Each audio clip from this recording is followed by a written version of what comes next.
Buenas tardes, buenos días, buenas noches a los colegas que están aquí en el seminario. Yo soy Andy CEO, pertenezco al programa de enfermedad de transmisión sexual, VIH. Mi función es dar por iniciada la sesión y presentar a los moderadores. Me alegra ver que muchos de ustedes ya comenzaron a presentarse en el chat. Es fantástico. También vamos a poner algunas preguntas en el chat a medida que avanzamos en la sesión de hoy, para que ustedes piensen. Es decir, son preguntas que nosotros les hacemos a ustedes, pero si ustedes tienen preguntas para hacernos a nosotros, por favor, utilicen el icono de preguntas y respuestas y vamos a compartir las grabaciones y las diapositivas con todos los participantes que estarán en la sesión de hoy. También tenemos traducción al español y al francés.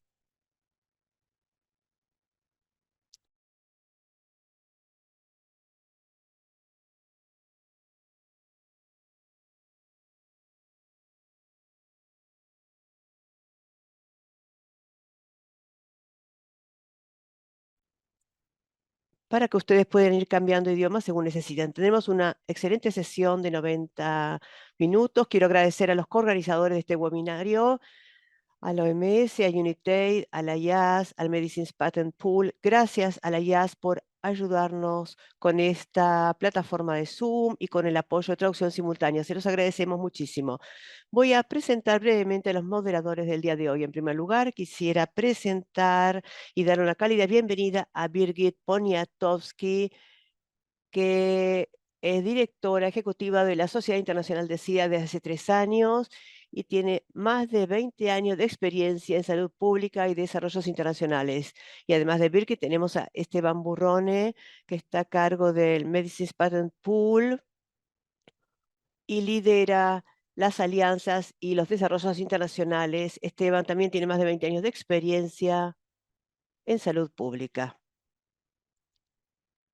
También tenemos a Charles Gore, que iba a participar, pero lamentablemente no podrá estar aquí, que es el director ejecutivo. Y ahora le doy la palabra a Birgit.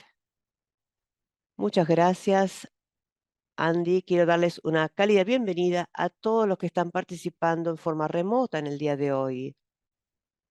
Varios de nuestros disertantes del día de hoy están aquí presentes en la sala, en la oficina principal de la OMS, y queremos darle la bienvenida también a muchos otros oradores que están participando en forma remota. No voy a ahora mencionar a todos los oradores, vamos a ir presentando a cada uno antes de que tomen la palabra. La sesión del día de hoy está dividida en dos partes y habrá oportunidades de interactuar en forma online a través de la ventana del chat o de preguntas y respuestas, tal como ya se explicó. Me alegra ser la comoderadora junto con Esteban hoy y le vamos a dar la palabra a él para que describa los temas que esperamos cubrir en el seminario web del día de hoy. Antes de esto, sin embargo, vamos a pensar brevemente acerca de por qué estamos todos hoy aquí reunidos. Muchos de ustedes sabrán que la Asamblea Mundial de la Salud comienza la próxima semana. En general, la OMS tiene un programa de trabajo muy ambicioso. Entre los temas que vamos a tratar estarán la estrategia para los próximos 4 años de la OMS y el plan de implementación, así como la propuesta del acuerdo para pandemias. El lema de la OMS es Todos por la salud y la salud para todos. La próxima semana, la Asamblea hará una revisión de distintos informes de situación. El primero será el informe sobre los primeros 2 años de la implementación de las estrategias globales del sector de la salud contra el VIH, las hepatitis virales y las ITS. La estrategia es para el periodo 2022 hasta el año 2030. Lo que haremos hoy aquí será lanzar la publicación más ampliada que acompaña este informe de situación. Tal como lo sugiere el título del informe, se han logrado grandes avances, pero también sigue habiendo brechas importantes en respuesta a las enfermedades que mencionamos. En la IAS consideramos que la ciencia, la política y el activismo deben reunirse para lograr éxitos. Compartimos esa convicción con nuestros colegas de la OMS y también del Medicines Patents Pool. Y me alegra ver que hoy tenemos Un panel muy amplio y diverso, además de interesante. Y ahora quisiera darle la palabra a Esteban, que va a hablar un poco más acerca del seminario web de hoy. Muchas gracias, Birgit. También quisiera extender una cálida bienvenida a todos aquellos que se unen a este seminario web en forma presencial y en forma remota. Quiero agradecerles a los organizadores, a nuestros colegas de la IAS, United y el Medicines Patent Pool, quienes participaron en la organización de este seminario web. Tal como dijo Birgit, este seminario web estará dividido en dos partes. La primera parte incluirá intervenciones de colegas de la OMS y también distintos disertantes, entre los que se incluyen Estados miembros, Jerome Salomón, director general de la OMS, quien dirige el Programa General de VIH, Hepatitis e ITS. También escucharemos al ministro de Salud de Ruanda, el ministro de Salud y Servicios Sociales de Namibia y también Pati García, decana de la Facultad de Salud Pública de la Universidad Cayetano Heredia de Perú. Luego de escuchar a los disertantes, pasaremos a la parte 2 y moderaremos los debates con una serie de otros socios clave que participan en nuestro trabajo colectivo para abordar el VIH, las hepatitis virales y las infecciones de transmisión sexual, entre los que se incluyen Philip Duneton de Unitaid, Jessica Hicks de la Alianza Mundial contra la Hepatitis, Julia Martin, representante de Estados Unidos ante el Fondo Mundial, y Maureen Luba de AVAC. Les pedimos a nuestros oradores que nos ayuden a focalizar la atención mundial en los mensajes clave, incluida el preocupante aumento en las nuevas tasas de adquisiciones de ITS. Me alegra ver que muchos de ustedes ya están conectados y que provienen de distintos entornos y también de distintas regiones del mundo. Por favor, utilicen las redes sociales para comunicar los puntos claves que vamos a compartir hoy. Pensamos que habrá muchas ideas inspiradoras y mensajes inspiradoras que provendrán de distintos oradores y también muchos temas que son alarmantes y preocupantes y que también deberíamos comunicar. También, por supuesto, tenemos que tomarnos tiempos para celebrar los éxitos, pero también para explorar soluciones posibles para abordar los desafíos que tenemos por delante. Quisiéramos que todos participen online. Aquí con nosotros hay líderes destacados en las respuestas al VIH, hepatitis viral e ITS, que participan como oradores y como participantes.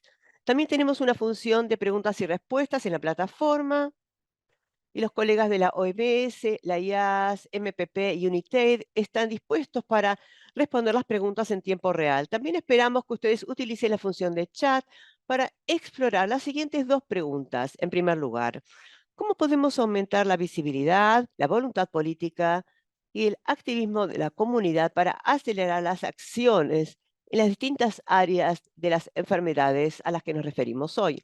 En segundo lugar, ¿cuáles son las acciones urgentes que debemos priorizar para lograr avances en cuanto al logro de los objetivos combinados de VIH, hepatitis viral e infecciones de transmisión sexual para poder lograr las metas y objetivos? Y ahora le voy a dar la palabra a Birgit, quien va a iniciar la primera parte del seminario de web de hoy. Muchas gracias, Esteban. El primer disertante de hoy es el profesor Jerome Salomón, subdirector general de Cobertura de Salud Universal, Enfermedades Transmisibles y No Transmisibles de la OMS. Jerome trabaja en la OMS desde hace un año y, tal como indica su título, supervisa una amplia cartera de programas técnicos que cubren VIH, hepatitis viral, infecciones de transmisión sexual, tuberculosis, malaria, enfermedades tropicales desatendidas, salud mental y mucho más. Jerome anteriormente fue director general de salud en el Ministerio de Salud y Prevención de Francia, incluso durante la época de la pandemia de COVID-19. Jerome, quisiéramos invitarlo a enmarcar la sesión de hoy. ¿Por qué un debate como este es importante para la OMS? Muchas gracias, Birgit, estimados colegas y amigos. Buenos días, buenas tardes y buenas noches. La VIH, hepatitis viral y infecciones de transmisión sexual continúan siendo un desafío mundial importante. El informe que lanzamos hoy celebra avances significativos, pero también describe brechas en nuestras respuestas y algunas tendencias problemáticas, entre las que se incluyen nuevas estimaciones que muestran una creciente incidencia de sífilis, lo cual implica un problema importante. A pesar de todos nuestros esfuerzos, no lograremos cumplir nuestros objetivos globales para el 2025 y el 2030 que acordamos en la 75ª Asamblea Mundial de la Salud, a menos que aceleremos de manera importante el foco y nuestro trabajo. Tenemos las herramientas necesarias para poner fin a esta epidemia como amenazas para la salud pública antes de 2030, pero debemos asegurarnos de que en el contexto de estos crecientes desafíos globales los países hagan todo lo posible para lograr estos objetivos ambiciosos. Además de estos avances, el informe también describe acciones.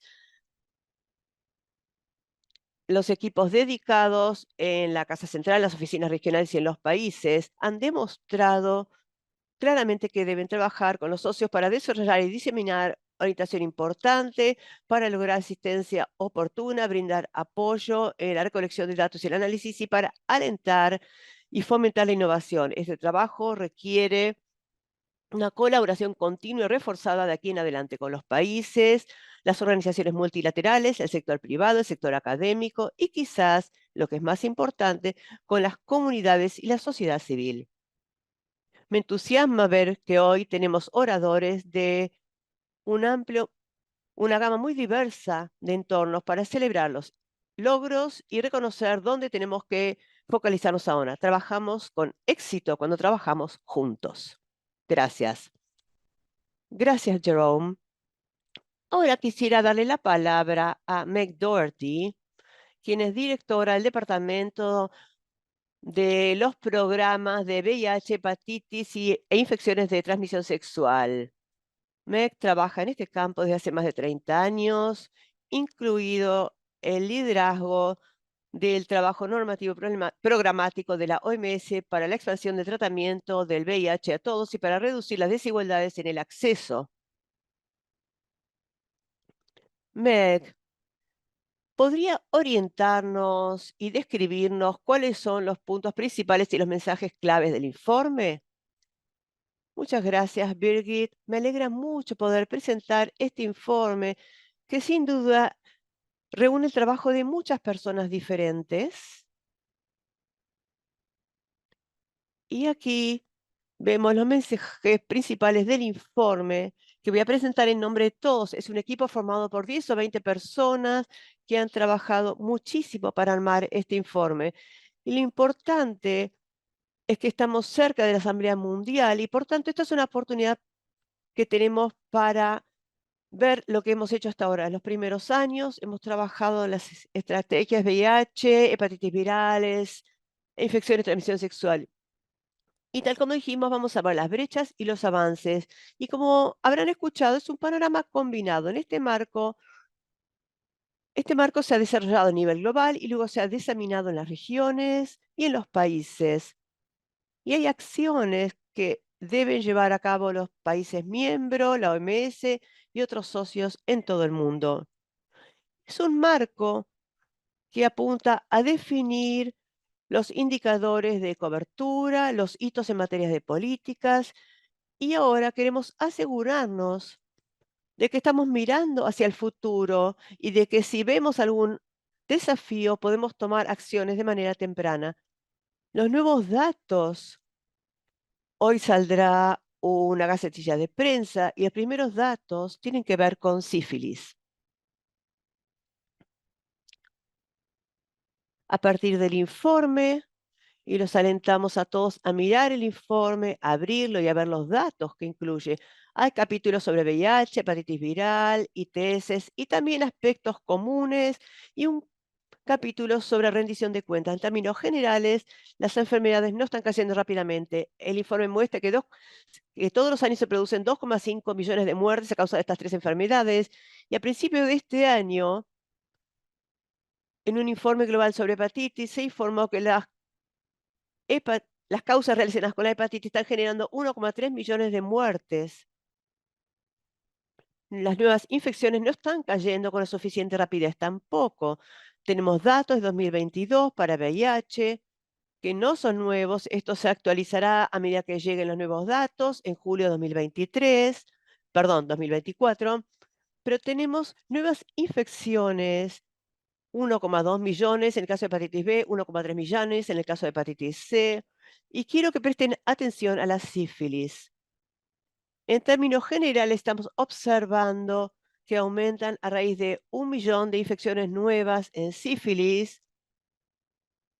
El nivel basal eran 8 millones. Las infecciones de sífilis son casi iguales entre hombres y mujeres. Entonces vemos un panorama combinado, aproximadamente 1 millón de infecciones nuevas por día, que se deben principalmente a las ITS.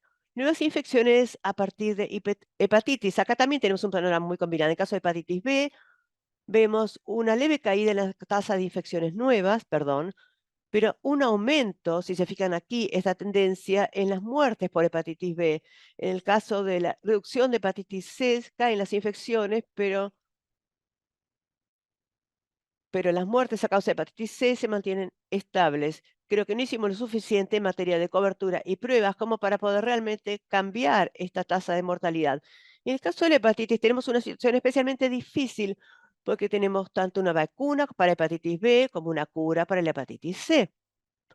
El informe también considera qué clases de logros hemos alcanzado en cuanto a acceso a los servicios. Hemos logrado un aumento en el acceso a los servicios, en particular en estas tres áreas. En VIH hemos visto los principales avances. Más del 75% de las personas que viven con VIH están recibiendo un tratamiento antirretroviral. En este momento, el 93% de estas personas logran supresión viral. Hemos visto también 19 países que han trabajado con la reducción de la transmisión vertical y hay 2 países en África subsahariana que han avanzado y en el camino hacia la eliminación y uno, la eliminación triple de VIH, hepatitis e ITS. Estos son avances que se destacan en este informe. Sin embargo, cuando vemos el impacto de los indicadores y las incidencias en materia de mortalidad, en el caso de VIH, quisiéramos que vean que aún hay demasiadas muertes, 630.000 en 2022, y si prestamos atención a los datos, vemos que muchos se deben a la participación directa en el cuidado y a otros temas relacionados con barreras estructurales y acceso a los servicios, al igual que la atención a las poblaciones clave y las personas más vulnerables. En cuanto a la hepatitis, ya mencioné esto, pero en el caso de la hepatitis B, solo el 13% de las personas reciben un diagnóstico, un 3% solamente recibe un tratamiento. Es muy poco como para alcanzar nuestros objetivos. En el caso de la hepatitis C, el 36% recibe un diagnóstico y el 20% recibe un tratamiento para la cura. Una vez más, debido a que ahora el tratamiento cuesta $60, en algunos lugares un poco menos, para lograr la cura, esperamos que esta innovación se extendiera más en todo el mundo. Y finalmente, hay una vacuna importante, la hepatitis B, tiene una hepatitis que podría reducir la transmisión vertical y la cobertura es del 45%, que está muy por debajo del 70% que es el objetivo. Y si se fijan en las curvas, en África subsahariana la cobertura de la hepatitis B es 18%. Una vez más, si no logramos cambiar esto rápidamente, no podremos detener este aumento en las nuevas infecciones de hepatitis B. Ahora quisiera hablar un poco más acerca de las ITS. Muchos de los indicadores de ITS están desencaminados. Acá vemos la población y en algunos países. Podemos trabajar con algunos países debido a los datos con los que contamos. Nos gustaría tener más datos de todo el mundo, pero podrán ver en esta trayectoria a lo largo del tiempo que vemos un aumento en la gonorrea. También observamos que esto debe ser también una indicación de que hay otros ITS que están creciendo y sería bueno poder medir mejor estas ITS a medida que avancemos. Con respecto a la sífilis en particular, tenemos un equipo que hizo un trabajo increíble para lograr nuevas estimaciones. Hemos visto un aumento en sífilis en adultos y congénita. Esto surge a partir de la pandemia de COVID. Tenemos un objetivo ambicioso que consiste en reducir la cantidad de infecciones 10 veces, de 7,1 a 0,71 millones. Ya pasaron 2 años de que iniciamos nuestra estrategia y vemos un aumento de casi 1 millón y estamos llegando a los 8 millones de casos prevalentes de sífilis. Esto se debe principalmente a aumentos en la región de las Américas y en África, pero también creo que esto es algo que tenemos que observar con detenimiento, porque esto también llevó a 523 casos de sífilis congénita por cada 100.000 nacimientos vivos en 2022. Una vez más, esto está por encima de las expectativas que teníamos. Finalmente voy a hablar de la rendición de cuentas. Tenemos un último capítulo aquí que explica cómo realizamos las acciones necesarias para cambiar estas trayectorias. Un ejemplo de esto es lo que hace la OMS, que trabaja con normas y estándares y seguimos las innovaciones y vemos cómo se implementan. Y hemos visto en 76 países que implementan un test rápido de diagnóstico de sífilis a nivel nacional. Y una vez más, esto es un ejemplo de dónde vamos a poder escalar esto y llevar esto a otras partes del mundo para abordar el tema del aumento de las infecciones de sífilis. Aquí hay mucha información que no van a poder leer, pero quiero mencionar que tenemos muy buenos ejemplos de cada una de las 6 regiones de la OMS que tienen estrategias y están usando sus propios abordajes para r- lograr algunos de los objetivos que tenemos. Si vemos el informe, también hay un capítulo específico sobre prioridades urgentes que deben ser tenidas en cuenta y abordadas para volver a lograr los objetivos de 2025-2030. Tenemos abordajes relacionados con ciertas respuestas. También se habla de los planes de sostenibilidad a nivel nacional. Se trabaja para consolidar las guías y pautas referidas a ciertas enfermedades, abordar la discriminación, hablamos también de abordajes para múltiples enfermedades y también queremos trabajar en prevención. Tenemos otros temas para hepatitis viral y VIH. Quisiera mencionar esto. Queremos poder tener un plan de sostenibilidad para VIH, pero esto debería incluir considerar los casos de hepatitis viral e ITS y tener en cuenta las nuevas innovaciones como los antirretrovirales de larga acción o de acción prolongada para prevención y también el tema de las vacunas de VIH. En el caso de la hepatitis, las innovaciones no tienen que ser tan nuevas.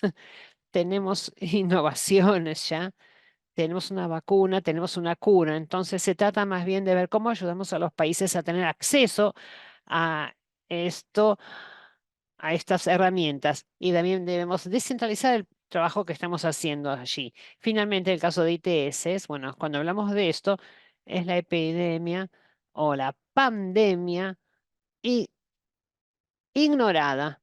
Se ignora básicamente nuestras respuestas políticas. Queremos dar mayor visibilidad a esto, trabajar con las comunidades, superar el estigma y la discriminación, trabajar con el sector privado y las comunidades para identificar las ITS, hacer las pruebas necesarias, dar el tratamiento y fortalecer los sistemas nacionales de recolección de datos. Y finalmente, quiero decir que de aquí a futuro vamos a presentar este informe cada 2 años sobre a la Asamblea Mundial sobre estas acciones y esperamos que para 2026 tendremos mejores noticias, pero en ese momento quizás deberemos volver a ver nuestros objetivos y modificar nuestras acciones trabajando juntos con colegas que están aquí en esta reunión y también en forma virtual. Queremos que ustedes nos orienten para ver qué tenemos que hacer para volver a estar en camino a lograr los objetivos de, del 2030. Y con esto le doy la palabra a los comoderadores. Muchas gracias. Gracias, Meg. Nos dio mucho material para pensar y sí, se han logrado avances, pero para mí el mensaje básico aquí es un mensaje que nos debe hacer pensar mucho. Tenemos éxitos, hemos trabajado de manera positiva, pero también tenemos una señal negativa. Pero ¿por qué no se hace más en todas estas áreas? Y los próximos dos oradores van a explícanos qué se podría hacer. Así que es un placer para mí darle la palabra al próximo orador, el doctor Sabin Naisimara, que fue ministro de Salud de Ruanda, que es ministro de Salud de Ruanda desde 2022. Ruanda ha trabajado con el sector de salud en el área a nivel mundial, en el área de VIH e ITS. Están trabajando en el área de screening, prevención y también fortaleciendo el sistema de salud. Y también están trabajando en la rendición de cuentas, publicando un informe anual de progreso, de avances en este área. El doctor Sabin tiene mucha experiencia en enfermedades infecciosas, enfermedades no transmisibles, en el diseño de programas, planificación estratégica e implementación. Doctor Sabin, la visión global es una mezcla de éxitos y desafíos. ¿Cuáles son las principales lecciones que tenemos de Ruanda en la actualidad? Le damos la palabra. Muchas gracias, es un placer estar aquí hoy desde Ruanda. Em, em, los primeros oradores me facilitaron el trabajo porque hace muchos años que trabajaron conmigo durante muchos años y en este momento estoy a cargo del sector de salud en Ruanda como ministro de salud y lo que estuvo pasando aquí en Ruanda y en otros países de África subsahariana ha sido que hemos tratado de controlar las enfermedades de transmisión sexual y también estamos luchando contra otras enfermedades. Quisiera empezar diciendo que hemos logrado avances y el informe que vimos que presentó Meg Doherty recién ha mostrado en qué áreas mejoramos, pero otras áreas tenemos que hacer más. También quisiera mencionar que estamos viendo que se puede hacer más con los avances tecnológicos y en la investigación científica, pero también podemos aprender de otros desafíos, como por ejemplo la pandemia de COVID-19, a pesar de que hay algunos problemas que surgieron de la pandemia, pero creemos que ahora vamos a hacer las cosas mejor, más rápido y de manera más eficiente, trabajando juntos para luchar contra estas enfermedades. Quisiera subrayar la importancia de las lecciones aprendidas en la respuesta al VIH en las últimas décadas. En Ruanda empezamos integrando la respuesta al VIH junto con en los programas de malaria y otras y tuberculosis. El Centro Médico de Ruanda ha implementado este programa. No tenemos varios programas, tenemos uno solo. Esto nos permite ahorrar recursos y también estamos descentralizando nuestros programas. Hemos visto avances y logros y en el último informe que publicó ONU-SIDA se mencionó que Ruanda logró el 95, 95, 95 personas testeadas, tratadas y que lograron la supresión viral en el VIH, pero también vimos la posibilidad o también vimos desafíos en este logro del 95, 95, 95, porque esto no es suficiente. Tenemos que mirar el panorama más amplio. También hay algunos detalles pequeños y ocultos que hay que considerar a nivel provincial. Por ejemplo, hay algunas provincias, algunas provincias de Ruanda en el este. Bueno, allí es donde tenemos más trabajo que hacer en cuanto a testeo, tratamiento y también para lograr la supresión viral. En los jóvenes es donde vemos nuevas infecciones y este número está aumentando. en los jóvenes en esta provincia. Por eso cambiamos nuestra estrategia para adaptarla a esa zona.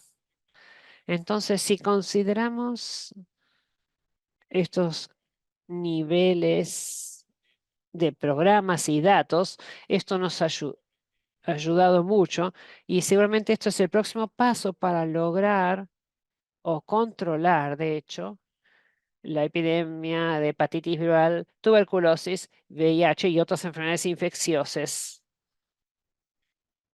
El segundo punto que quisiera subrayar es la posibilidad de eliminar algunas de estas enfermedades si convertimos esto en nuestra prioridad. En los últimos años se hizo un compromiso, nos comprometimos a eliminar la hepatitis B en Ruanda. Empezamos con cifras bajas y ya hemos hecho un screening de 8 millones de personas y les damos tratamiento continuo. Entonces, a lo largo de 4 años hemos visto este screening, trabajamos con diferentes actores en alianzas y hemos logrado muy buenos resultados. La prevalencia bajó de 4% a 0,3% de hepatitis. Estamos hablando de hepatitis C en todo el país. Y esto es algo que nos impulsó a pensar en otras estrategias de eliminación. Así que ahora estamos trabajando para ver si vamos a eliminar otras enfermedades, como por ejemplo el cáncer de útero y otros. Entonces, si vemos este informe, también lo consideramos a nivel nacional. A nivel nacional vemos muchas oportunidades de utilizar los recursos disponibles de manera eficiente, pero también integrados con el desarrollo de sistemas de salud que van a ser más sólidos para enfrentar las enfermedades que podrían ejercer presión sobre los sistemas de salud. Y de aquí a futuro quiero reiterar la importancia de los abordajes multisectoriales y el trabajar con socios en alianzas. Es importante trabajar en alianzas. No solamente trabajamos con la OMS o con los gobiernos, sino también con el sector privado y la sociedad. Todos deben participar y todos enfrentamos la presión de trabajar aquí. Y quisiera terminar diciendo que las lecciones aprendidas de Ruanda, más las lecciones aprendidas en los demás países, todo esto reunido puede ayudarnos y puede ser suficiente para poner fin al SIDA, controlar la hepatitis C e incluso eliminar los casos de hepatitis C, las ITS puedan controlarse e ir incluso más allá, porque aparentemente la próxima carga se duplicará la carga de enfermedades transmisibles. Entonces, debemos pensar de manera más innovadora, colaborativa y, y trabajando solos no vamos a poder transformar esta situación. Se trata de ver cómo usamos los recursos y cómo trabajamos juntos, haciendo participar a las comunidades. Una vez más, muchísimas gracias por invitar a Ruanda, por invitarme a mí a tomar la palabra aquí. Y quiero invitarlos a todos el año que viene a la reunión de la IAS en Kigali en julio. Muchas gracias. Y le doy la palabra nuevamente al moderador, a la moderadora. Gracias, doctor Sabin. Gracias también por mencionar la reunión del IAS del año que viene sobre la ciencia del VIH. Usted realmente aumentó mi optimismo y lo que me queda de su presentación es el énfasis que usted pone en trabajar abarcando múltiples enfermedades de manera, teniendo planes coordinados y sí, lograr sinergias que nos permitan beneficiarnos de las mismas. Y se va, y de este tema va a hablar también nuestro próximo presentador. Es un placer darle la bienvenida aquí. Y estoy hablando del señor Ben Nangombe, director ejecutivo del Ministro de Salud y Servicios Sociales en Namibia. Namibia recientemente se convirtió en el primer país en lograr un hito importante en cuanto a la eliminación de la transmisión vertical, tanto del VIH como de la hepatitis viral, o perdón, de la hepatitis B. Es un placer que usted esté aquí con nosotros hoy y estamos muy interesados en escuchar cuáles son los factores que les ayudaron a lograr estos objetivos. Le doy la palabra.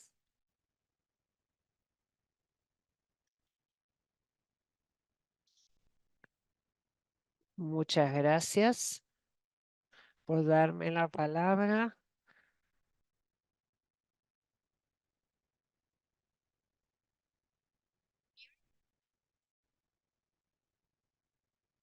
Lo oímos, pero no lo vemos.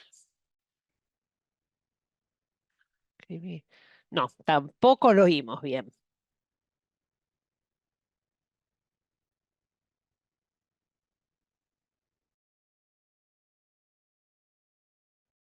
¿Me oyen ahora? Un poco mejor, pero no lo vemos.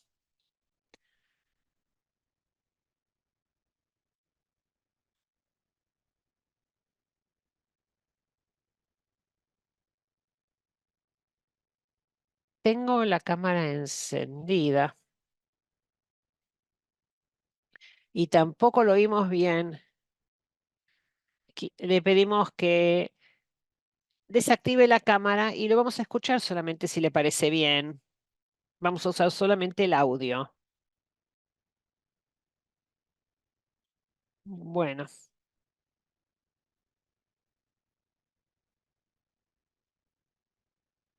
¿me oye mejor ahora? Un poco mejor. Ya apagué la cámara. Adelante.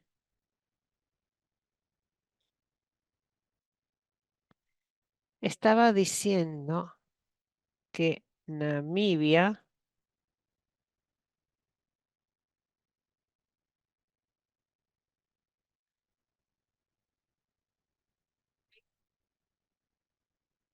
te corta el sonido.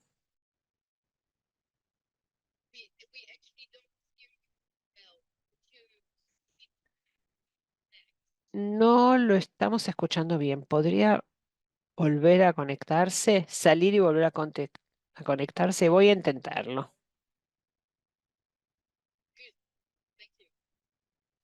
Gracias.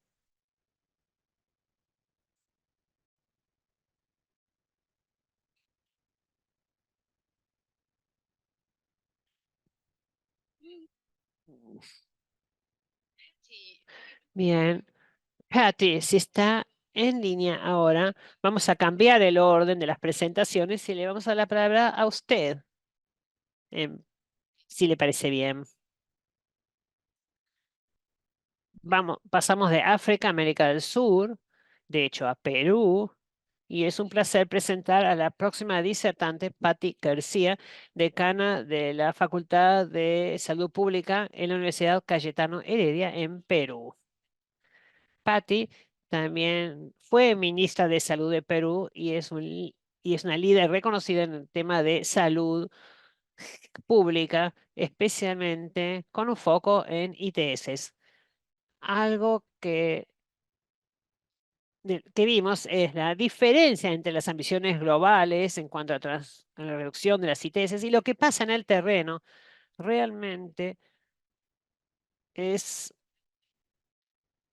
realmente terrible saber que estamos llegando a 1 millón de nuevas adquisiciones en 2022 y 230.000 muertes relacionadas con la sífilis. ¿A qué se debe este aumento en nuevos casos de ITS, Patty? ¿Qué podemos hacer?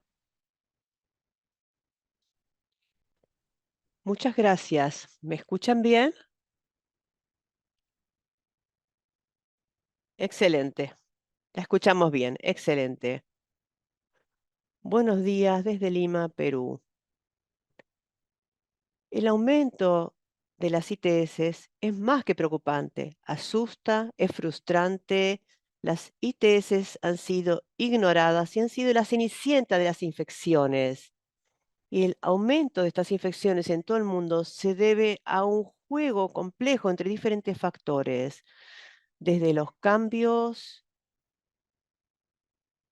en los nuevos sistemas, las redes sociales, la atención al uso de preservativos, la educación sexual, el surgimiento de cepas resistentes a los antibióticos, bacterias, especialmente gonorrea, lo cual realmente complica el tratamiento, la falta de acceso a servicios de tratamiento, pero probablemente el estigma sea uno de los factores que más contribuyen a este aumento, lo cual es más evidente en las poblaciones clave. Y yo quisiera agregar que en esas poblaciones claves como migrantes, poblaciones originarias, todos en general sufren discriminación y criminalización. El estigma entonces hace que muchas personas eviten buscar información y que eviten buscar acceso a servicios relacionados con las ITS debido a las terribles experiencias de indiferencia, discriminación, incluso hostilidad en el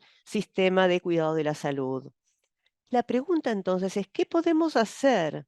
Y bueno, la prevención global de ITS y los esfuerzos de prevención se necesitan más allá de la infraestructura de salud pública, el reforzamiento de las respuestas de atención primaria, planificación, financiación, abordajes para la eliminación de múltiples enfermedades, tal como ya escuchamos antes, el uso de paquetes de enfermedades y el uso de la tecnología para el diagnóstico y tratamiento de ITS son cosas que se subrayan también en el informe. También necesitamos un compromiso muy fuerte y acciones para avanzar hacia abordajes programáticos para evitar y reducir el estigma relacionado con las ITS.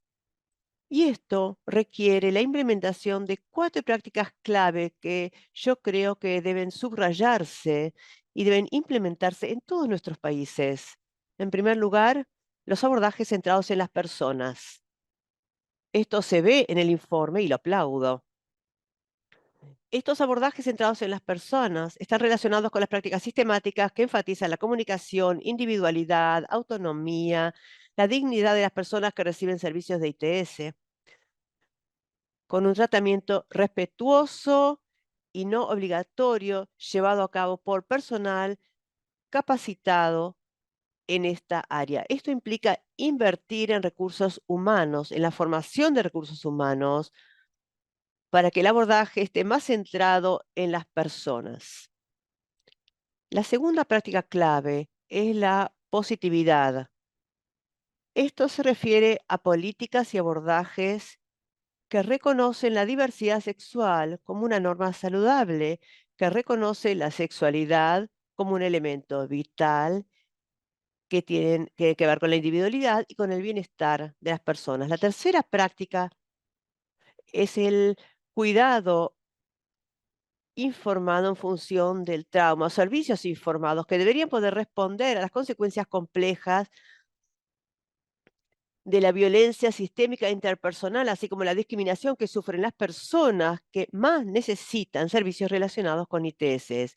Esto exigirá que trabajemos al nivel de los programas y de los servicios clínicos para poder hacer una revisión cuidadosa de todos los procedimientos, para capacitar al personal, para garantizar que haya una integración de todos estos factores en las entrevistas con las personas que vienen en busca de servicios y para poder tener un vínculo con los servicios adecuados. Finalmente, la cuarta práctica clave es la participación de la comunidad. La participación de la comunidad entendida como involucrar a las personas que más se ven afectadas por las ITS. Debemos incluir sus voces, sus perspectivas y trabajar juntos para luchar contra la falta de confianza que sigue existiendo y que no permite que las poblaciones realmente sean alcanzadas por nuestros servicios. Para finalizar, el estigma es un factor crítico y si bien se han logrado grandes avances en la capacidad para entender, detectar y tratar las ITS, sigue habiendo un aumento, tal como vemos en el informe. Esto se subraya muy bien también en las conversaciones que estamos teniendo acá. Las ITS siguen siendo indicadores clave de la desigualdad global en materia de salud que ha empeorado a lo largo de los años. Por lo tanto, debemos actuar ahora. Este es el momento para implementar de manera sistemática distintas herramientas para continuar, reducir y eliminar el estigma relacionado con las ITS. Este es un elemento crítico y es algo que debemos hacer si realmente queremos cambiar la trayectoria de las ITS. Muchas gracias por el informe, por subrayar lo que está ocurriendo con las ITS, por hablar acerca de este tema. Debemos trabajar en contra del estigma y la discriminación y debemos hacerlo juntos. Muchísimas gracias por darme la oportunidad de señalar estos factores y aportar esto a las discusiones. Muchas gracias, Patty. Esta es una perspectiva muy importante. Hay razones biomédicas que explican los aumentos en las incidencias que observamos. También hay mucho por hacer a nivel político, social y cultural. Y lo que es especialmente importante acá, especialmente la lucha contra el estigma. Para eso debemos cambiar nuestra perspectiva, orientarnos en la persona y no en la enfermedad, y diseñar y brindar servicios que reflejen a una persona en toda su diversidad y que sea algo práctico. Nosotros seguimos hablando acerca de cómo llegar a las poblaciones y es difícil llegar a muchas de estas poblaciones y debemos hacer mejor esta tarea. Ahora veamos si mejoró la conexión con Ben para poder darle la palabra a usted para que se refiera a la experiencia de Namibia. Hola, muchas gracias. Espero que me puedan oír mejor. Parecería que sí. Bueno, muchas gracias. Les pido disculpas por mi mala conexión.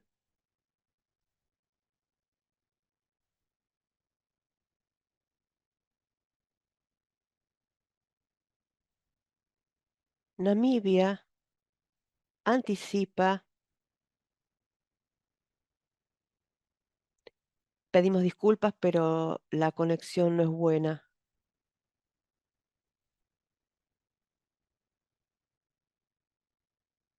Estamos hablando de hepatitis virales e infecciones de transmisión sexual.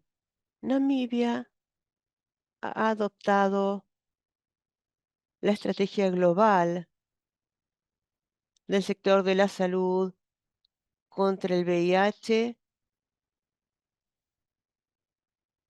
las hepatitis virales y las ITS, y hemos tratado de implementar las distintas guías. Del mismo modo, brindamos actualizaciones periódicas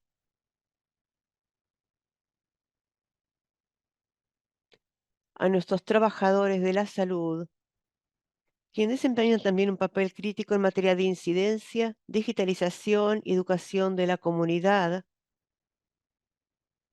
y trabajan a nivel de la comunidad a lo largo de los años.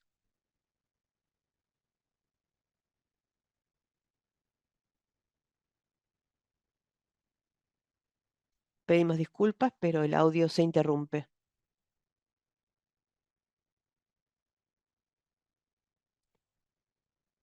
Participación de las comunidades, monitoreo y el liderazgo de aquellos que se ocupan de la respuesta. Nosotros en el país empleamos diversas intervenciones, modelos y estrategias que involucran a las comunidades como parte activa. Tenemos un abordaje de educación de pares. Pedimos disculpas, pero se corta el audio.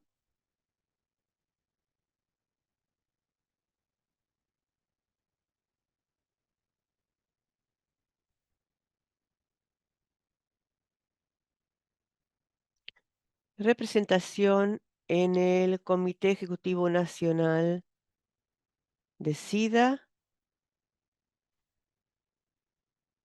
Y tenemos grupos de trabajo técnico que abordan las estrategias clave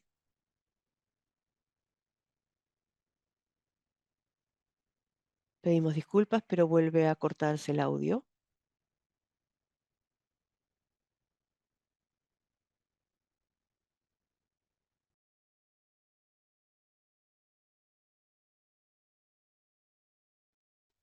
Pedimos disculpas, pero los intérpretes no estamos recibiendo audio.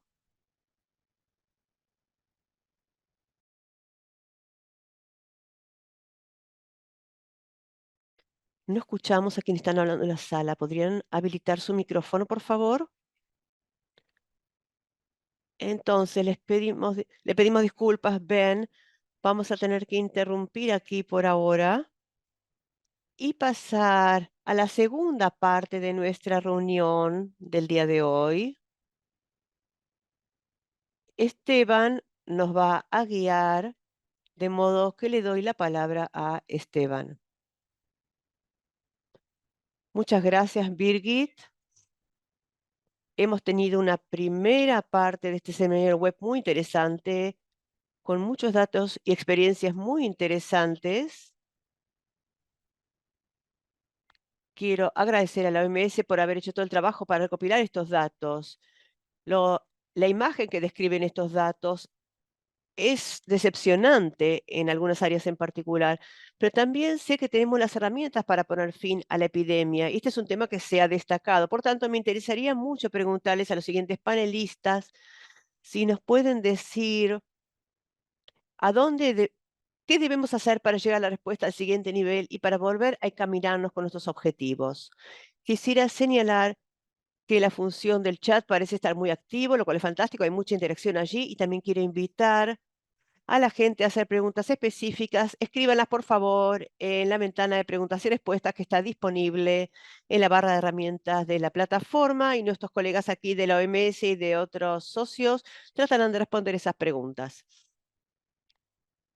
La estrategia global del sector de la salud tiene 5 direcciones estratégicas. Las primeras tres cubren servicios, datos y alianzas. Ya escuchamos hablar acerca de esto en la parte uno. Y ahora en la parte 2 vamos a hablar acerca de otras áreas que se cubren en la dirección estratégica, que es innovación y participación de la comunidad. El siguiente disertante es Philippe Duneton, director ejecutivo de Unitaid. Philippe, como ustedes saben, seguramente muchos de ustedes lo conocen, tuvo un papel fundamental en la creación de Unitaid en el año 2006. Ha sido un líder y ha sido director ejecutivo desde el año 2020. Tiene una larga carrera profesional centrada en enfermedades infecciosas y, por supuesto, Unitaid, como muchos de ustedes sabrán, ha sido una organización muy importante en materia de apoyo a las innovaciones, estímulo de innovaciones y trabajar con diferentes socios en esta lucha. Quisiera darle la palabra a Philippe y quisiera preguntarle de qué manera la innovación puede ayudar a acelerar los avances para el VIH, hepatitis virales e infecciones de transmisión sexual. Le doy la palabra a Philippe. Muchas gracias, es un placer estar aquí con todos ustedes y debo comenzar por decir que me impacta ver escuchar lo que dijo mi colega Salomón, porque cada vez que dice que está a cargo de enfermedades transmisibles y no transmisibles y salud mental, está publicitando el trabajo que hace la OMS. De todas formas, creo que es una broma y a la vez no es una broma, porque quiero subrayar el hecho, y creo que esta es la idea del mensaje que transmiten muchos de los que estamos hoy aquí, el hecho de que debemos ser específicos y decir exactamente qué queremos lograr. Y también debemos ser abarcativos. Y no podemos continuar teniendo un trabajo que se desarrolla dentro de silos, ni siquiera en silos con la respuesta frente al VIH. Esto va en contra de nuestros objetivos y creo que Meg habló claramente sobre esto, fue muy elocuente y creo que ha quedado claro. El segundo punto es que sin duda todos cometemos errores continuamente en la salud pública. En primer lugar, tenemos que tomarnos en serio la innovación. La innovación es la solución. La innovación, por supuesto, es acceso accesible a los productos adecuados, pero también acceso accesible de la forma correcta. Hay un componente en el producto que tiene que ver con la innovación y con cómo se usa el producto. Y por supuesto, hemos puesto $120 millones para trabajar en estrecho contacto con la OMS para lograr la prueba para el VIH y por supuesto también el autotest para COVID. Por ejemplo, quisiera también decir que el segundo punto es que no estamos prestando atención a la experiencia de los usuarios del sistema. Tenemos un sector al que no le prestamos atención. Cada vez que uno va a una compañía aérea, a un supermercado, uno recibe feedback, recibe retroalimentación. Ahora estamos organizándonos y trabajando con la sociedad civil, pero cada vez que pedimos opiniones, surgen ideas de innovación que nosotros no tenemos. Esto ocurre continuamente, siempre, y deberíamos hacer algo al respecto. Y el último punto, lo último que no estamos haciendo es pensar que es un error, que las personas pobres no tienen las habilidades para cambiar esto. Y esto está totalmente equivocado, pero ¿cuántas veces lo pensamos así? Alguien dice, los africanos no tienen esto o lo otro y por lo tanto no van a utilizar la innovación. Gente, hace 20, 25 años pasaba esto, pero la semana pasada también pasaba y esto no es aceptable. Hay un punto más que quiero decir explícitamente. Tenemos una unidad que se ocupa de estrategias, desarrollamos estrategias, las hacemos cumplir, las integramos, no solamente para estas tres enfermedades, sino también las coinfecciones, incluyen cáncer de cuello de útero, hepatitis, también salud de las mujeres, uso de oxígeno. Entonces creo que es muy importante que no sea solamente la estrategia de UNITAID, debe ser la estrategia de todo, de la respuesta para la innovación y el acceso a la innovación. La respuesta es importante, la traducción de las prioridades y de la estrategia de la OMS. Eso es lo que nosotros hacemos y lo hacemos con nuestros socios. UNITAID está centrado en las personas, en el producto, cómo utilizarlo, y también es una alianza. Cuando no encontramos aliados para implementar las buenas ideas de la OMS y de otros, los creamos, como el Medicines Patent Pool, porque era un problema que teníamos en cuanto a la propiedad intelectual. Entonces, eso es lo que hacemos y por eso valoramos muchísimo el trabajo que estamos haciendo con el Medicine Patent Pool. Ya pasaron 10 años de su creación y ¿saben qué? Todos ustedes participaron en eso.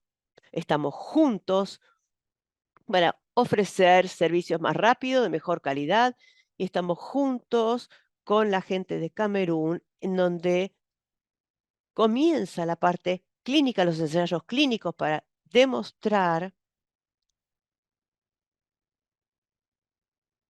que la coordinación y en los tratamientos de referencia funciona. Entonces, no quiero entrar en detalle, pero esto tiene un gran impacto y nosotros trabajamos en base al impacto. Llegamos a 200 millones de personas por año, pero no son las personas en general, son las personas que si no reciben nuestro apoyo morirán.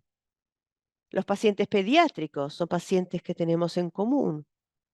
La formulación, sin formulaciones pediátricas, los niños van a morir. Por eso estamos tan orgullosos de trabajar con ustedes en este tema.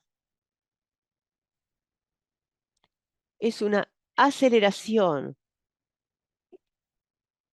Nosotros utilizamos el método del Fondo Mundial, hacemos una evaluación cada 4 años con respecto a los avances en la respuesta. Sin la innovación, eso vamos a perder 4 años y no podemos perder 4 años. Ese es el impacto de la innovación y, por supuesto, los ahorros. Hablando de dolutegravir, $1.000 millones por año para los próximos 7 años, $1.000 millones. Por supuesto, son ahorros para los países, para PEPFAR, no es para nuestros propios países, pero es importante porque crea, y nosotros sabemos que el dinero es importante, la falta de dinero, la falta de recursos es importante. Entonces, todas las eficiencias son importantes y bienvenidas. Hablé acerca de muchas P's, personas, productos, alianzas, y hay uno más que nuestro jefe menciona con frecuencia, y es el planeta. Para ocuparnos de las personas, tenemos que ocuparnos también del planeta. Y lamentablemente, no fue mi prioridad durante mucho tiempo, debo serle franco. Durante mucho tiempo, yo decía, tenemos que ocuparnos de las personas que están por morirse. Y el planeta, bueno, veremos. Pero ahora estamos viendo que las personas más afectadas, esos 200 millones de personas de las que yo hablaba, viven en las zonas más afectadas por este tema. Es por eso que compartimos la estrategia con nuestros colegas. Pero volviendo a dolutegravir, decidimos decir, vamos a descarbonizar dolutegravir. ¿Y saben qué? Se puede hacer, sí, se puede. Y podemos hacer eso en un 60%. No es magia, es trabajo que representa la emisión de carbono de la ciudad de Ginebra para un año con un solo producto. Puedo darles muchísimos ejemplos más. Con la MPP tenemos muchísimas ideas para trabajar con la industria y para hacer esto de forma correcta. Finalmente, la semana pasada hicimos una revisión de 2 eventos importantes. La OMS nos ha presionado con nuestra autorización para avanzar hacia el área virtual, porque nos parece que esto es lo que debemos hacer. Y este es un ejemplo de consolidación. Yo debo decir que he estado esperando porque me rompe el corazón no poder haber interactuado más antes con respecto a la hepatitis B. Trabajamos mucho con la hepatitis C, pero la situación, el acceso al tenofovir es un escándalo y creo que tenemos que resolver este problema. Pero el hecho de que, una vez más, nosotros trabajamos con productos, pero de hecho se trata del servicio que brindamos a las personas y pensamos que esta idea de innovación es muy importante. Firmamos un acuerdo con la PAO, tenemos un acuerdo regional para también avanzar en este sentido. Creo que esto es algo que puede cambiar la situación totalmente. Es fundamental y tenemos que participar en esto. Entonces, muchas gracias. Tenemos un gran desafío por delante y estamos seguros de que la innovación puede contribuir en gran medida. Gracias. Muchas gracias, Philip, y muchas gracias por recordarnos la importancia de la innovación para lograr esos objetivos y debemos tomarnos en serio la innovación. Y por supuesto debemos trabajar en alianzas y cuando esas alianzas no existen, debemos crearlas. Y la innovación no se trata solamente de commodities o nuevas tecnologías, sino que es algo mucho más amplio. Tiene que ver con cómo nos relacionamos con las comunidades, cómo trabajamos con los sistemas de salud para prestar servicios, etcétera, etcétera. Y ahora le voy a hablar al próximo orador, oradora Maureen Lura, que es especialista en salud pública.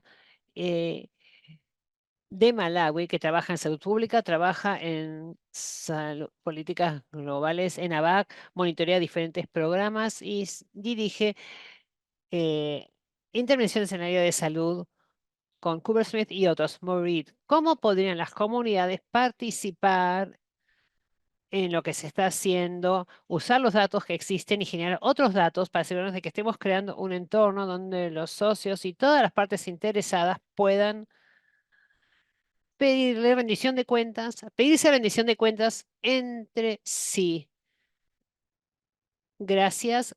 Quiero asegurarme de que me puedan oír y ver. Sí, por supuesto. Muchas gracias por la presentación. Creo que es un honor para mí compartir información del trabajo que estoy haciendo con las comunidades afectadas y sabiendo que cuando me invitan a reuniones como estas, para mí siempre es una oportunidad de hacer escuchar las voces de las personas que sufren mayor impacto y de los temas que estamos tratando.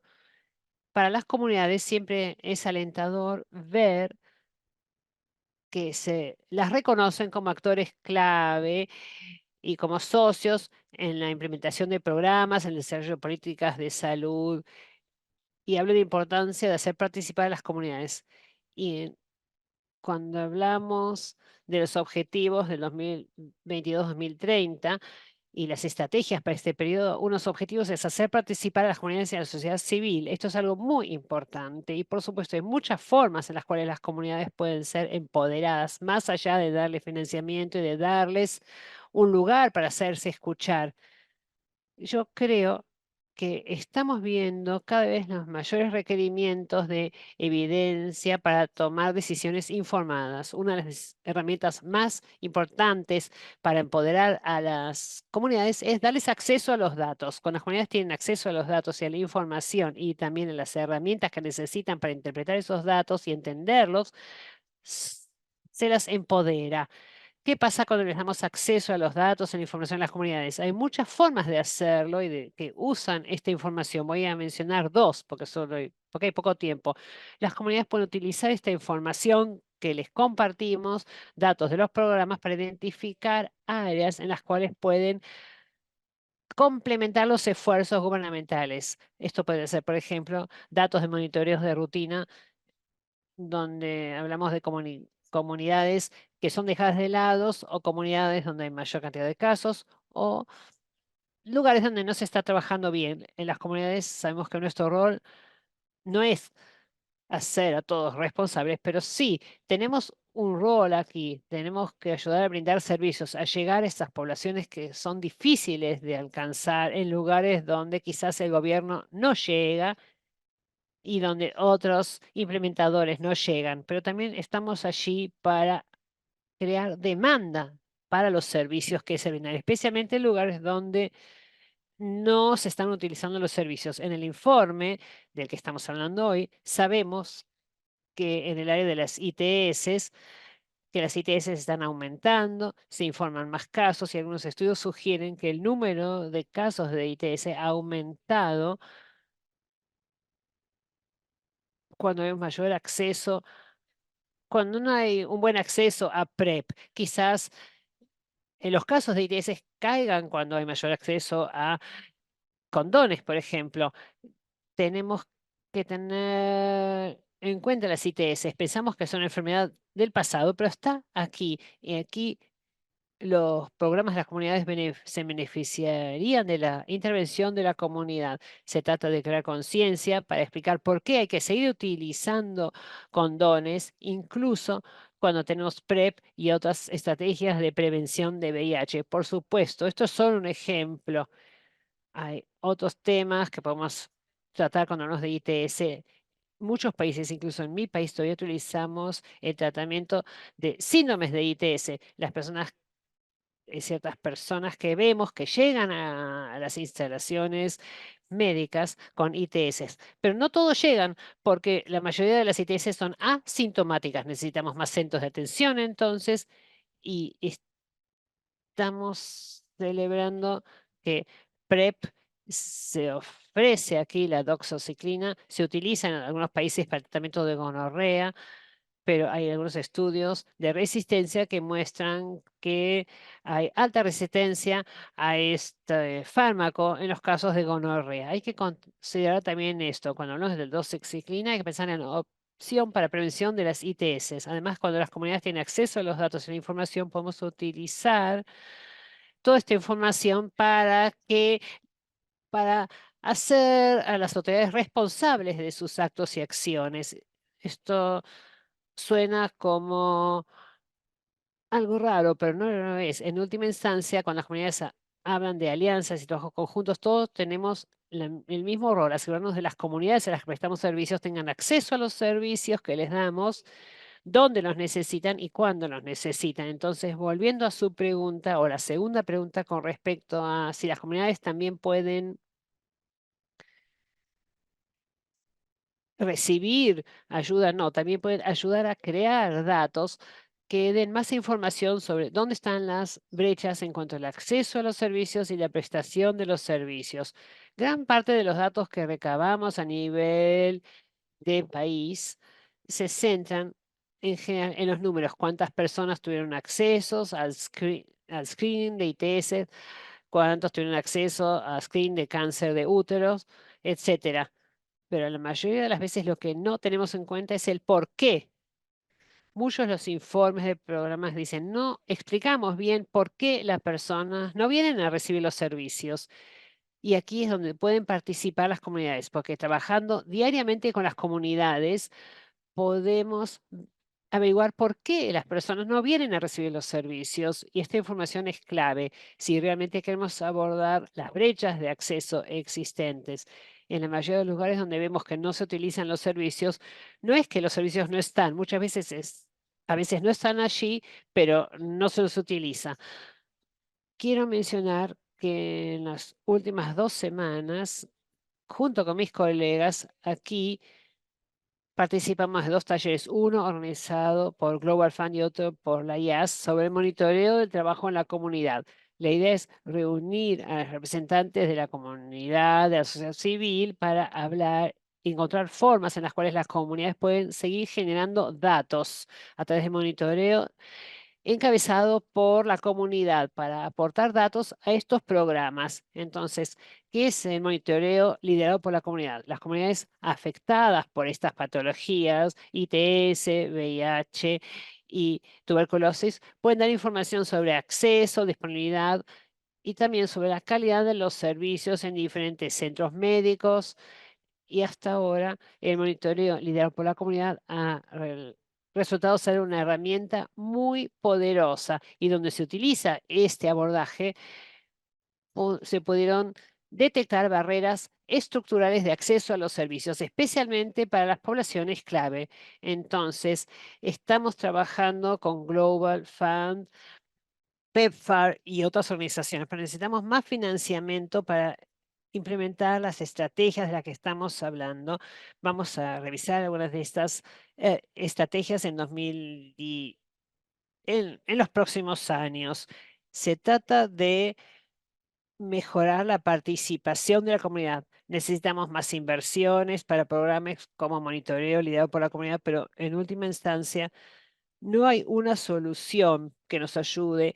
No vamos a lograr nuestro objetivo sin una herramienta que haga participar a las comunidades. Muchas gracias. Muchas gracias, Maureen, por su mensaje que detalla la importancia de los datos para la toma de decisiones y también para la rendición de cuentas, y también habló del rol que pueden desempeñar las comunidades afectadas en cuanto a la generación de datos, al monitoreo del trabajo que se hace, todo esto para la rendición de cuentas, para ver que sigamos en camino a lograr nuestros objetivos. Y ahora quiero darle la palabra a Jessica Hicks, que está en línea. Jessica Hicks trabaja con la Alianza Mundial contra la Hepatitis y por supuesto va a hablar sobre alianzas, sobre el rol importante de trabajar en alianzas con diferentes partes interesadas. Y esta la Alianza Mundial de Hepatitis trabaja con la comunidad en más de 100 países y también trabaja con gobiernos, otras partes interesadas. Y la pregunta que le hacemos, en base a su experiencia, ¿cómo podrían trabajar mejor los países con las comunidades afectadas? Le doy la palabra, Jessica. Gracias, Esteban, y gracias a los organizadores por invitarnos a participar de este debate tan importante. Es un placer estar aquí hoy en nombre de la Alianza Mundial contra la Hepatitis. Y como dijo Maureen, es interesante que se reconozca a las comunidades como parte importante en todo este trabajo. La alianza, como usted dijo, es una red. Tenemos más de tenemos 337 miembros en 102 países y trabajamos con ellos y otros aliados para la eliminación de la hepatitis. Y todo lo que hacemos está centrado en creer que la eliminación solo se logrará si hacemos participar a la comunidad en el centro de la respuesta. Las comunidades deben trabajar con nosotros y nosotros les damos la importancia y necesitamos a nivel global un cambio de paradigma donde las comunidades afectadas no se vean solamente como usuarios finales de los sistemas de salud, sino como diseñadores e implementadores de ese sistema. Es importante celebrar los logros que se ven en Ruanda y Namibia, por supuesto, pero los datos que vimos realmente son terribles para hepatitis y también para VIH e ITS. Está claro que cuando hablamos de la eliminación no estamos trabajando con suficiente velocidad y yendo lo suficientemente lejos. Tenemos que usar otro abordaje. El informe de avances pide que los países se apropien de los programas y logren la sostenibilidad de los mismos. Y debemos abordar las barreras de la eliminación. Entonces, los países deben lograr alianzas con la sociedad civil y las comunidades afectadas cuando desarrollan sus respuestas. Y las alianzas exitosas pueden incluir innovaciones en los países y programas. Y voy a mencionar algunos ejemplos de la comunidad de hepatitis y realmente apoyo todo lo que dijo Maureen con respecto al acceso a los datos y a centrarse en diferentes áreas, porque es importante conocer el rol de la sociedad civil y las comunidades afectadas. Su rol es importante, amplio y debe participar en todo el proceso. Estos grupos deben participar en todo el proceso. Yo voy a hablar de hepatitis, pero los principios se aplican a todas las enfermedades de las que estamos hablando hoy. Entonces, los grupos de la comunidad son los que tienen mayor experiencia para crear concientización, aumentar la educación y eliminar los mitos que siguen dando lugar al estigma y la discriminación. Sabemos que hay discriminación contra las personas que tienen ITS y esto es una barrera para el acceso a los tests y todo lo que se aplica al VIH se aplica también a la hepatitis. Debemos hacer algo para abordar el estigma a la discriminación y si no lo hacemos, no van a reducirse los casos. Y el Día Mundial de Hepatitis es un ejemplo de cómo los países trabajan para amplificar este mensaje y podría hablar toda la tarde sobre el trabajo que están haciendo los miembros en el Día Mundial de la Hepatitis, trabajando con los países para crear mayor conciencia. Pero quisiera decir que esto es algo que debe hacerse más que una vez por año para tener un impacto importante, para reducir algunas de las barreras. Las comunidades también entienden las preferencias de sus comunidades y ayudan a diseñar servicios que tengan en cuenta las necesidades de la propia comunidad. Y la idea es llevar servicios de salud a las personas en lugar de esperar que las personas vengan hacia los sistemas de salud, hacia los centros de salud. Esto es importante, especialmente para los grupos marginalizados que no tienen acceso a los sistemas de salud tradicionales. Un ejemplo de esto es un ejemplo de Australia, que es una alianza entre el gobierno y múltiples partes interesadas, especialmente la comunidad. Este programa este programa tradujo material educativo a varios idiomas aborígenes, se capacitó a personal de salud de estas comunidades aborígenes y esto es muy importante para llegar a las comunidades aborígenas o indígenas que son amplias en un país como Australia. Esto ayudó a es- llegar con los servicios de hepatitis C a más de 30.000 personas. Es importante tener a la comunidad en el centro de todo nuestro trabajo. Esto da forma y con esto damos forma a la respuesta. También la comunidad está especialmente bien ubicada para llegar a las personas de la comunidad, justamente llevarlas a que tengan acceso a los servicios. Es muy importante que los países trabajen con los grupos comunitarios para superar las barreras. En el caso, el Trust de hepatitis C, el hepatitis C Trust en Inglaterra es un buen ejemplo de cómo estas alianzas han aumentado las tasas de diagnóstico.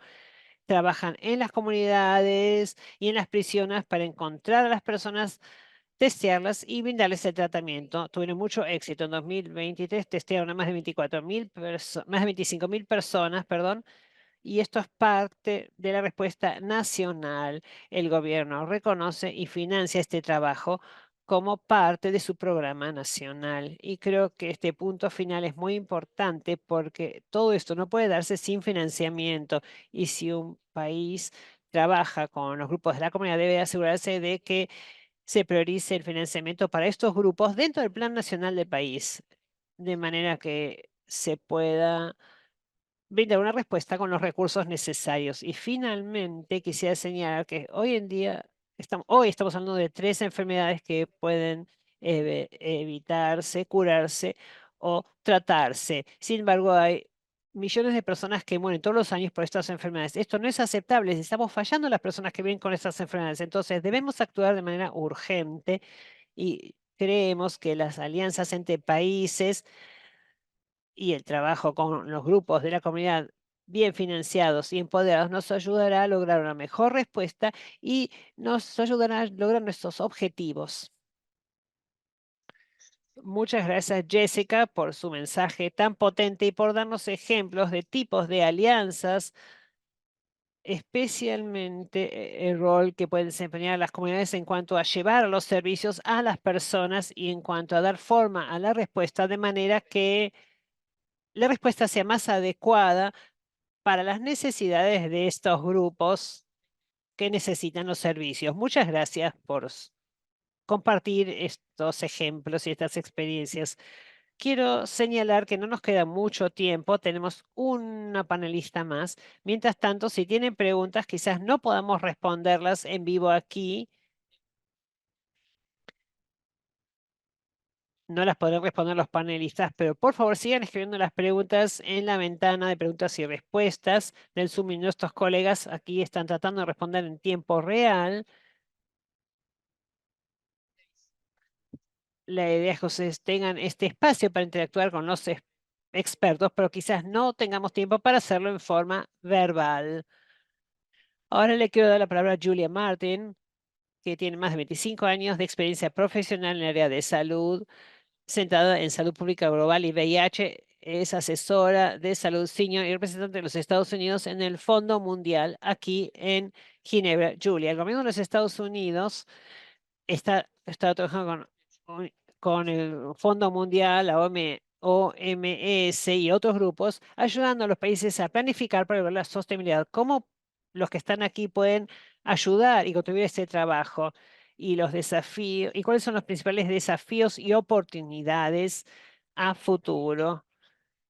Muchas gracias y muchas gracias por la oportunidad de hablar aquí frente a ustedes y por el trabajo que está haciendo y por conocer el trabajo que está haciendo la comunidad mundial de salud pública. Los desafíos en cuanto a estas 3 enfermedades son muy complejos, ya se habló de esto y se habla de esto en el documento y esto afecta, por supuesto, y es importante tener en cuenta la durabilidad de la respuesta. La sostenibilidad se aplica a lo que ya se logró, que es muchísimo, pero también se debe aplicar a lo que podría lograrse. Los planes y estrategias deben considerar la forma de garantizar que lo que se logró no vaya hacia atrás y al mismo tiempo mejorar la prestación de los servicios para enfrentar los desafíos actuales y del futuro. Nada puede seguir siendo igual. Los sectores, perdón, las diferentes estrategias incluyen cuestiones del sector de salud, intervenciones y tratamientos, pero cuando hablamos de sostenibilidad, los desafíos son los mismos y se puede lograr más si trabajamos juntos. Y creo que esto ya se mencionó varias veces hoy, como por ejemplo, lo dijo nuestra colega de Perú. También voy a hablar de 4 desafíos. El primero es los programas y evolucionar los servicios que tuvieron éxito en el pasado, adaptándolos al contexto actual, hablando de simplicidad en la prestación, estableciendo prioridades para los servicios más esenciales y utilizando soluciones basadas en la comunidad para garantizar la efectividad y la durabilidad. Para esto deberemos dejar algunas cosas de lado y reconocer que se necesita una planificación interpatología. Necesitamos una planificación específica para cada país De esto se habla, para cada país, perdón, de esto se habló en el informe y debemos trabajar en una alianza amplia. Es importante desarrollar plataformas de salud primaria para la prestación. De esta manera lograremos más con los fondos que ya tenemos. Ampliaremos el testeo, el diagnóstico, el tratamiento para estas 3 patologías. Esto es claro, pero hay que hacerlo. El segundo desafío tiene que ver con los sistemas, el apoyo explícito para los sistemas de salud que son necesarios para lograr buenos resultados en salud a través de mayores recursos, sistemas de vigilancia. Invertir en estos sistemas no es algo que solo sería interesante, pero es algo indispensable para lograr la respuesta que buscamos. Si subinvertimos y utilizamos abordajes de silo, tendremos ineficiencia. Los trabajadores de salud de la comunidad son un ejemplo obvio de lo que necesitamos. Forman parte del sistema de prestación en muchos de los países en los que estamos y están bien posicionados para ofrecer servicios que incluyan todas las enfermedades. Por supuesto, es más fácil de decir que de hacer. El tercer desafío son las políticas. Los documentos tienen una gran influencia. Explican cómo se prestan los servicios, quién accede a esos servicios y quién lo financia. Tenemos que tener en cuenta los resultados de salud. Se trata de abordar la equidad a través de buenas políticas. Las desigualdades se amplían y se transforman en necesidades no satisfechas. Esto se ve principalmente en ciertas poblaciones. Algunas poblaciones tienen mejor acceso más seguro y otros no. Para lograr buenos resultados en área de salud se trata de ampliar la equidad. Cuando antes lo intentamos, mejor. El cuarto elemento es el financiamiento. Muchas veces la sostenibilidad, hablamos de la sostenibilidad en este caso. El financiamiento para la salud es una combinación de lograr el mejor uso de los fondos que ya tenemos, pero debemos prestar servicios de manera eficiente. Debemos buscar la eficiencia continuamente. Si hubiéramos dejado de buscar la innovación cuando hablamos de TAR hace unos años, no tendríamos nuevos TAR hoy en día. Se trata de invertir, por supuesto, puede ser costoso y tenemos que hacer ahorros en algunas áreas para brindar apoyo a nuevas áreas. Podemos hacer mucho más con lo que ya tenemos. La sostenibilidad se va a basar en la asignación de mayores fondos para el sistema de salud por parte de los gobiernos y la debemos hablar de esto en todos los países y los ministerios de economía deben responder de manera positiva. PEPFAR ha invertido muchísimo en la respuesta global al VIH y ha brindado información técnica y ha brindado financiamiento. Hemos logrado respuestas sorprendentes en muchos países y se lograron cosas maravillosas, pero ni la sociedad civil ni las comunidades ni los países son organizaciones multilaterales.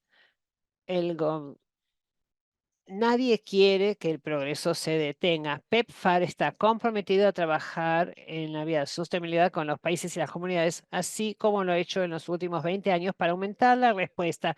Realmente apreciemos el programa conjunto de ONU-SIDA y el trabajo de todos los socios que nos ayudan en diferentes países y las estrategias sectoriales son un excelente recurso. Entonces, para terminar, los 4 desafíos están conectados y la ciencia, la política y la incidencia van juntos y juntos forman el camino hacia el futuro. La sostenibilidad no es algo lineal. Estamos viendo y analizando lo que ya hicimos y quizás haya que cambiar algo y transformarlo para que la trayectoria nos lleve a resultados positivos. Yo sigo siendo optimista. Muchas gracias.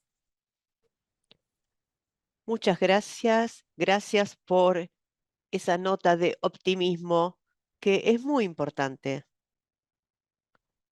Ya escuchamos dónde estamos en cuanto a estrategia de implementación, también escuchamos hablar acerca de los avances y algunas áreas que aún no están encaminadas. Y también escuchamos hablar acerca de diferentes abordajes que sí funcionen. Y ahí está la nota optimista. Hay lecciones aprendidas y hay experiencias muy interesantes subrayadas aquí y en el informe. Escuchamos a ministros, gobiernos, las agencias de salud, expertos de la comunidad. Y sin duda hay espacio para el optimismo, aun cuando debemos tener en cuenta algunos datos sombríos también que se presentaron hoy y tenemos que pensar cómo vamos a abordar los próximos años para volver a encaminarnos hacia nuestros objetivos. Ahora le voy a dar la palabra a Birgit para dar por finalizado este seminario web. Muchísimas gracias, Esteban, y muchas gracias a todos los oradores y panelistas en el día de hoy. No voy a repetir lo que ya todos dijeron, creo que todos los puntos importantes ya se señalaron. El trabajo, como siempre, es algo que no funciona. El aumento en el estigma y la discriminación tampoco ayudan. Sabemos mucho con respecto a qué hacer, entonces hagámoslo, pero también encuentro muy importante el punto de que tenemos que cambiar nuestra forma de pensar, poner en primer lugar a las personas y como ya se dijo, esto no significa que nosotros pensemos qué podría necesitar la gente, sino preguntar a la gente qué necesita y escuchar sus respuestas y tomarlas en cuenta. Entonces, una vez más, muchas gracias a todos por participar y antes de cerrar, quisiera darle rápidamente la palabra a Meg, quien fue que nos reunió a todos. Muchísimas gracias, muy amable. Voy a ser muy breve. Solo quiero decir que me alegra mucho poder finalizar con un tono optimista, porque nosotros somos optimistas. Miramos los datos que mostramos hoy para que la gente sepa que tenemos que hacer más. Y vamos a seguir pensando en esto, vamos a seguir trabajando con todos ustedes. Valoramos muchísimo todas las excelentes preguntas que se hicieran. Creo que no pudimos responder todas, así que vamos a mantener esto abierto. Vamos a responder todas las preguntas importantes que ustedes hicieron. Creo que había más de 700 personas conectadas en algún momento a este seminario web. Así que claramente existe una necesidad de compartir información y trabajar para lograr estos resultados optimistas que todos queremos alcanzar. Muchísimas gracias a todos por reunirnos aquí. Muchas gracias. Y de esta manera damos por cerrado el seminario web, no el acceso a la función de preguntas y respuestas. ¿Es correcto esto? Entonces vamos a intentar mantener abierta la ventana de preguntas y respuestas. Muchas gracias a todos.